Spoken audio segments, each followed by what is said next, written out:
Hi అండి, welcome to Ramya kitchen. ఇవాటి మన వీడియోలో వచ్చేసి సింపుల్గా చేసుకునే ఆలు బఠానీ కూర చూపించబోతున్నానండి. ఈ కర్రీ అన్నంలోకైనా, పలావ్లోకైనా, చపాతీలోకైనా చాలా బాగుంటుందండి. దోశలోకి కూడా ఈ కర్రీ చాలా బాగుంటుంది. వంట రాని వాళ్ళు కూడా ఈజీగా చేసేయచ్చండి కర్రీ అనేది. ఒక వెడల్పాటి కడాయి తీసుకోండి. దాంట్లోకి ఒక 4 టేబుల్ స్పూన్ల వరకు ఆయిల్ వేసుకోండి. ఆయిల్ హీట్ అయిన తర్వాత ఒక 1 టేబుల్ స్పూన్ వరకు జీలకర్ర వేసుకోండి. ఒక 4 పచ్చిమిర్చి కట్ చేసుకొని పోపులోనే వేసుకోండి. ఒక చిన్న సైజు ఉల్లిగడ్డ అండి, చిన్నగా తరుక్కొని వేసుకోండి పోపులోనే. ఒకసారి అలా కలిపేసుకోండి. గ్యాస్ మీడియం టు హై ఫ్లేమ్లో పెట్టేసుకొని ఉల్లిగడ్డ ముక్కలు అనేది కొంచెం ఎర్రగా మారే వరకు కూడా వేయించేసుకోండి. ఇలా మంచిగా ఫ్రై చేసుకుంటేనే మనకు ఆనియన్స్ అనేది కొంచెం గ్రేవీ లాగా ఉంటుందండి. అలాగే చిన్నగా తరిగిన పుదీనా కూడా వేసుకోండి. దీంట్లోకి 1 కప్పు వరకు వేసుకోండి. పుదీనా కూడా పచ్చివాసన పోయేంత వరకు కూడా కలుపుకుంటూ ఫ్రై చేసుకోండి.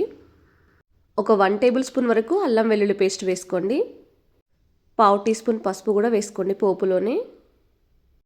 అల్లం వెల్లుల్లి పేస్ట్ పచ్చివాసన పోయేంత వరకు వేయించేసుకోండి. నేను ఎటువంటి మసాలాలు కూడా ఈ కర్రీలో వాడట్లేదండి.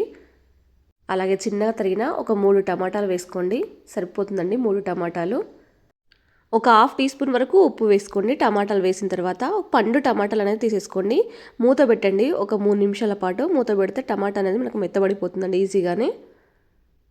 చూడండి, టమాటా ఒక 50% వరకు మనకు టమాటా అనేది మెత్తబడిపోయిందండి. ఒకసారి అలా కలిపేసుకున్న తర్వాత 1 కప్పు వరకు బఠానీ అండి, పచ్చి బఠానీ.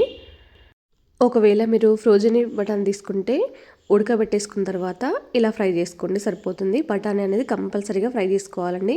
ఇప్పుడు మూత పెట్టేసేయండి. ఒక 2 నిమిషాల తర్వాత మూత తీస్తే మనకు బఠానీ కూడా ఆయిల్లో ఫ్రై అవుతుందండి మంచిగా.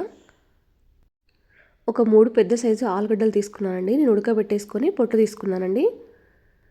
నేను చూపించిన సైజులో కట్ చేసుకొని పక్కన పెట్టేసుకోండి. ఆ తర్వాత ఇప్పుడు దీంట్లో వేసేయండి. మీరు ఒకవేళ చపాతీలోకి అయితే ఒక 2 ఆలుగడ్డల ముక్కలు తీసుకొని చిన్నగా స్మాష్ చేసి దీంట్లో వేసేసుకోండి. అదే రైస్లోకి అయితే ఇలాగే వేసేసుకోండి. మనకు టమాటా వేసాం కాబట్టి గ్రేవీ రూపంలో వస్తుంది. చపాతీలోకి అయితే చిక్కగా ఉంటుందండి. ఆలుగడ్డ ముక్కలు వేసిన తర్వాత ఒక 2 టేబుల్ స్పూన్ల వరకు కారం, ధనియాల పొడి అండి, పచ్చి ధనియాల పొడి ఒక 1 టేబుల్ స్పూన్ వరకు వేసేసుకోండి. జీరా పౌడర్ కూడా వేసేసుకోండి, ఒక 1/2 టీ స్పూన్ వరకు. ఇప్పుడు మొత్తం కలిపేసుకొని ఒక 2 నిమిషాల పాటు మూత పెట్టేసుకోండి.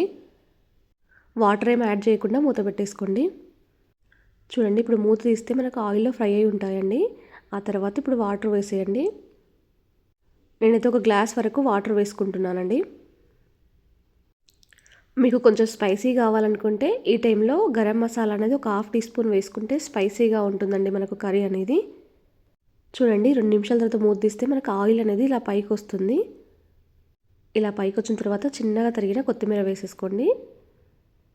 ఒకసారి లైట్గా కలిపేసుకొని ఒక 30 సెకండ్ల పాటు ఉంచిన తర్వాత గ్యాస్ అనేది ఆఫ్ చేసి కిందికి దించేయండి. దించిన తర్వాత కర్రీ అనేది ఇలాగుంటుందండి. ఇలా చేసిన కర్రీ పలావ్లోకైనా వేడివేడి అన్నంలోకైనా చాలా బాగుంటుందండి. ఈ వీడియో మీకు నచ్చిందా? మీ ఫ్రెండ్స్కి, రిలేషన్కి షేర్ చేయండి. ఒకవేళ మీరు ఈ రెసిపీ ట్రై చేస్తే ఎలా వచ్చిందో నాతో షేర్ చేసుకోవడం మాత్రం మర్చిపోవద్దండి.